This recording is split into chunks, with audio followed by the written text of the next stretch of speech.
Assalamualaikum warahmatullahi wabarakatuh. Sehat anak ibu seluruhnya. Alhamdulillahirabbil alamin.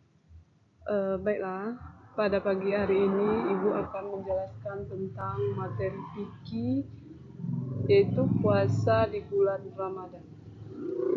Di dalam materi ini ibu akan menjelaskan tentang yang pertama adalah pengertian, yang kedua adalah hukum, yang ketiga adalah syarat, yang keempat adalah rukun atau adab puasa. Pengertian puasa adalah yang pertama, secara bahasa, puasa berarti menahan diri. Kemudian menurut istilah syariat, puasa adalah menahan diri dari makan dan minum, kemudian berhubungan suami istri, serta segala perbuatan yang bisa membatalkan puasa, mulai dari terbit fajar hingga terbenam matahari, karena Allah Subhanahu wa Ta'ala.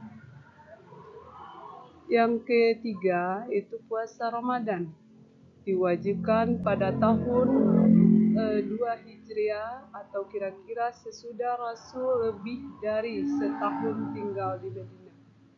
Yang keempat yaitu Rasul berpuasa Ramadan selama 9 kali Ramadan, yaitu Ramadan tahun kedua sampai tahun ke-10.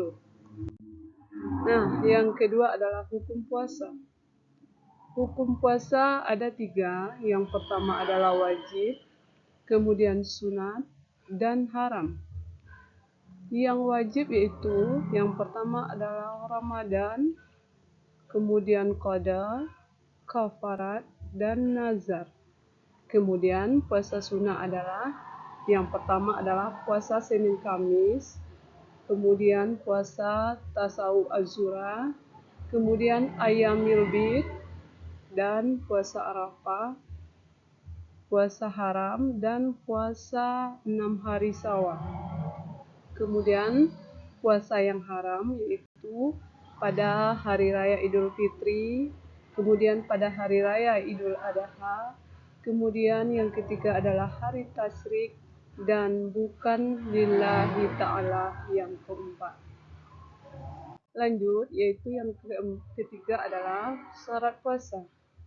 Syarat puasa ada 2. Yang pertama adalah syarat wajib, yang kedua adalah syarat sah.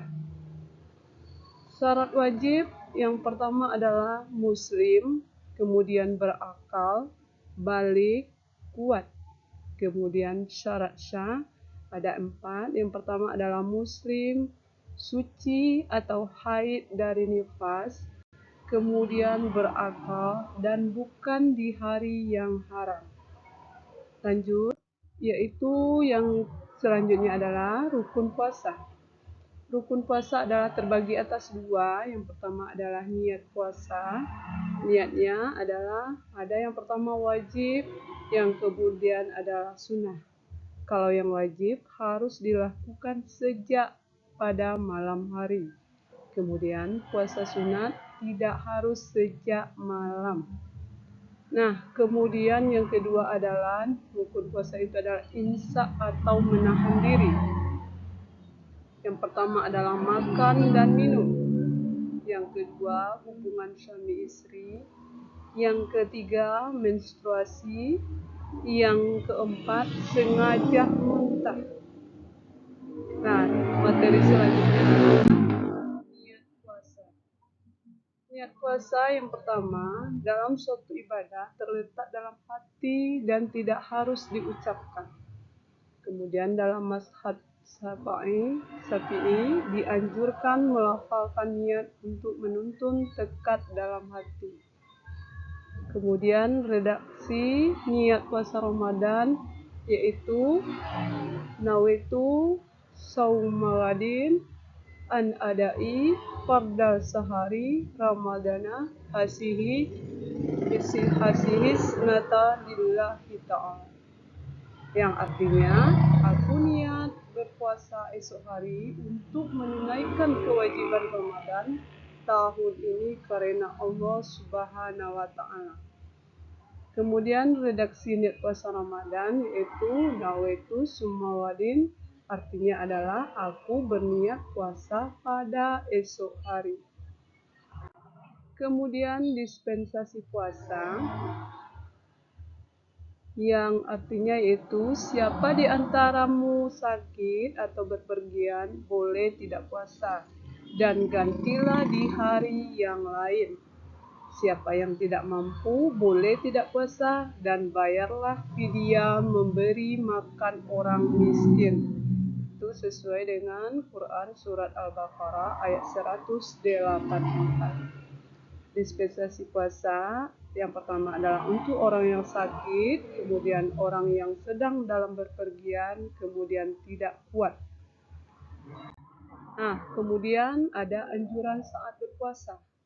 Yang pertama, mengakhirkan sahur. Yang kedua, menyegerakan berbuka. Kemudian yang ketiga adalah memperbanyak membaca Al-Quran. Yang keempat, memperbanyak sedekah. Yang kelima, menjaga lisan. Kemudian yang terakhir yaitu hikmah puasa di bulan Ramadan. Yang pertama adalah menjadikan manusia untuk bertakwa kepada Allah Subhanahu wa Ta'ala. Kemudian yang kedua adalah bukti ketaatan puasa. Yang ketiga, mensyukuri nikmat Allah Subhanahu wa Ta'ala. Kemudian mengasah atau melatih kesabaran seseorang. Yang kelima, terjaga dari perbuatan tercela. Kemudian yang keenam, sebagai ladang amal jahiliyah. Dan kemudian yang terakhir yaitu meleburkan dosa. Baiklah, hanya itu materi kita pada hari ini. Ibu ucapkan dengan membaca hamdalah. Mudah-mudahan dengan materi ini kita bertambah ilmu kita. Sekian dan terima kasih. Assalamualaikum warahmatullahi wabarakatuh.